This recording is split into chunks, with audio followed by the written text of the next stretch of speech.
Bonjour Marlène Schiappa. Bonjour.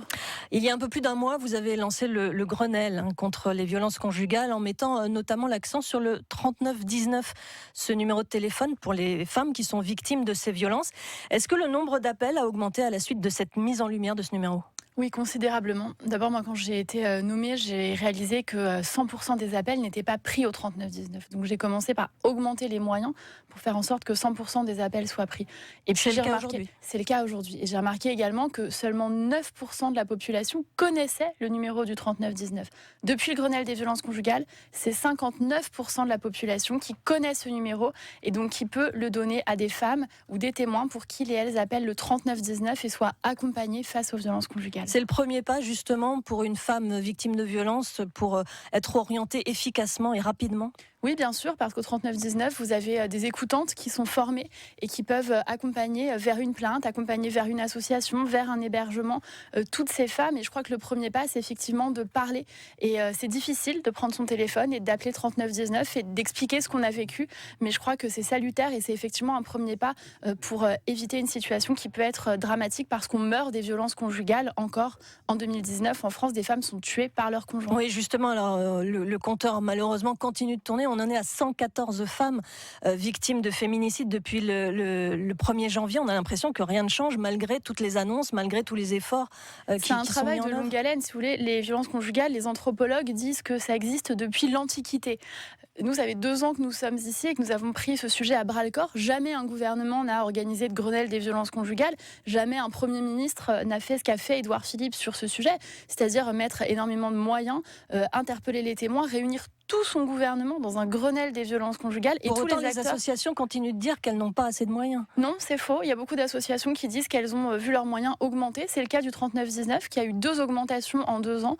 C'est le cas du collectif féministe contre le viol. C'est le cas de beaucoup d'associations. On a créé en plus un fonds local de 1 million d'euros qui s'appelle le fonds Catherine contre les féminicides. Pourquoi il s'appelle Catherine ? Parce que vous connaissez dans votre entourage autant de femmes victimes de violences que de femmes qui s'appellent Catherine. C'est une manière d'interpeller et que chacun se pose la question, combien de femmes dans mon entourage je pourrais potentiellement aider ? Donc les moyens sont en constante augmentation et en 2020, ce sont plus d'1 milliard d'euros qui seront mobilisés pour l'égalité entre les femmes et les hommes. Alors des dispositifs existent pour protéger les femmes. Il y a le téléphone grave danger, il y a des bracelets électroniques anti-rapprochement. Est-ce que ça fonctionne ? Est-ce que c'est efficace aujourd'hui ? Alors les téléphones grave danger, ils existent, ils sont financés, mais ils ne sont pas suffisamment attribués. Et c'est pour ça que le ministère de la Justice a adressé une circulaire pour faire en sorte qu'il y ait davantage de décisions de justice qui attribuent ces téléphones grave danger, comme les ordonnances de protection au demeurant. Quant au bracelet, il n'existe pas encore. Donc nous sommes en train de faire le travail législatif pour qu'on puisse les attribuer en ce qu'on appelle présententiel, c'est-à-dire avant même qu'il y ait une condamnation. Parce que qu'est-ce qu'on observe ? On observe qu'entre le moment où il y a une plainte et le moment de la condamnation en justice, il y a un laps de temps tellement long que parfois c'est à ce moment-là que les femmes sont tuées par leur conjoint ou par leur ex-conjoint. Donc ce bracelet sera proactif et permettra d'intervenir dès lors qu'il y a un rapprochement. 7h50, c'est l'invité de France le matin. Nous sommes avec Marlène Schiappa, la secrétaire d'État chargée de l'égalité entre les femmes et les hommes. Vous évoquez justement les plaintes. Beaucoup de femmes témoignent en disant au commissariat ou à la gendarmerie, on n'a pas voulu prendre ma plainte, on m'a conseillé une main courante. Est-ce qu'il y a toujours ce problème de formation effectivement des policiers et des gendarmes qui sont là pour le coup en première ligne aussi ? C'est un vrai dysfonctionnement parce que le refus de plainte, ce n'est pas une possibilité, ce n'est pas une option. C'est la raison pour laquelle nous formons davantage les policiers. Nous avons créé un audit. Nous passons au peigne fin 400 commissariats et gendarmeries pour repérer tous les dysfonctionnements et mieux former les policières et les policiers. Et c'est aussi la raison pour laquelle nous avons lancé le recrutement de 73 psychologues dans les commissariats pour accompagner ces femmes dans le dialogue avec les policiers. Mais je voudrais aussi dire, parce qu'on brocarde beaucoup les policiers, je voudrais aussi dire que tous les jours, sans qu'on en parle forcément, des policiers ou des gendarmes sauvent la vie de femmes qui sont victimes de violences conjugales parce que les policiers et les gendarmes sont en première ligne pour les soutenir et pour les protéger. Et c'est aussi la responsabilité de chacun d'alerter quand on constate chez une collègue, chez une voisine, chez quelqu'un qu'on entrevoit peut-être en faisant ses courses, qu'il y a un problème. C'est aussi à chacun de oui, vous avez porter tout à fait raison, message. je le crois. Le gouvernement fait tout ce qui est en son pouvoir, mais ne pourra pas tout seul. Il faut que, je dis souvent que quand on est témoin d'un cambriolage, on ne se pose pas la question question, on appelle la police. Quand on est témoin de violence conjugale, de la même manière, on doit appeler la police. Et il y a une responsabilité de l'entourage, il y a aussi une responsabilité des professionnels. La Haute Autorité de Santé a lancé un guide pour que les médecins puissent aborder ce sujet en consultation. Je crois que c'est primordial. Notre région est pionnière en matière d'éloignement du mari violent. Il existe le centre Clotaire à Arras, notamment. C'est une expérience qui doit se généraliser.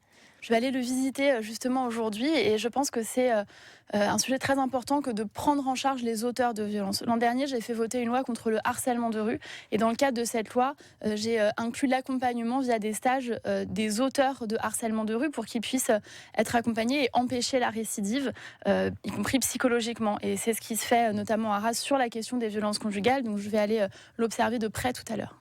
On annonce beaucoup d'argent pour votre secrétariat d'État, donc à l'égalité homme-femme, enfin femme-homme, Comme on veut. On va le mettre dans le sens qu'on veut. Vous ne faites pas de différence justement entre cette égalité et les violences, ou est-ce qu'il faut en Moi, faire je crois une profondément que tout est lié. On a beaucoup parlé avec MeToo et l'affaire Weinstein du harcèlement sexuel au travail. Pourquoi les femmes sont harcelées sexuellement bien davantage que les hommes au travail? Parce qu'elles sont bien moins en situation de pouvoir.